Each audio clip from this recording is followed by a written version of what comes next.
آداب معاشرت کا خلاصہ ہے یہ حدیث۔ آقا کریم نے ارشاد فرمایا اتنی دیر تک کوئی شخص کامل مومن نہیں ہو سکتا جب تک وہ اپنے مومن بھائی کے لیے وہ پسند نہ کرے جو اپنے لیے پسند کرے۔ اپنے لیے بہرحال بندہ بہتر ہی چاہتا ہے، تو جب وہ اس مزاج میں ڈھل جائے کہ میں اپنے مومن بھائی کے لیے، اپنے معاشرے کے دوسرے افراد کے لیے بھی وہی چاہوں گا، تو پھر مجھے بتاؤ کہ معاشرے کے اندر پھیلتی ہوئی روحانی بیماریاں، حسد، حقد، بغض، کینہ، نفرت، ایک دوسرے کو نیچا دکھانا، تکبر، رعونت، غرور، یہ ساری چیزیں یہ کہیں آپ کو نظر بھی نہیں آئیں۔ صرف اسی حدیث کو اپنا امام بنا لیا جائے اور اپنا منشور حیات مان لیا جائے۔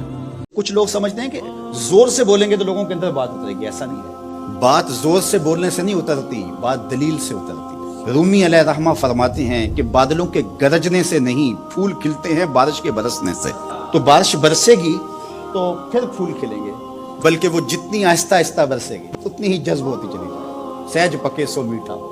اس لیے اپنے لہجوں کو خوبصورت بھی بنائیے، اپنے لفظوں کا انتخاب بھی اچھا کیے،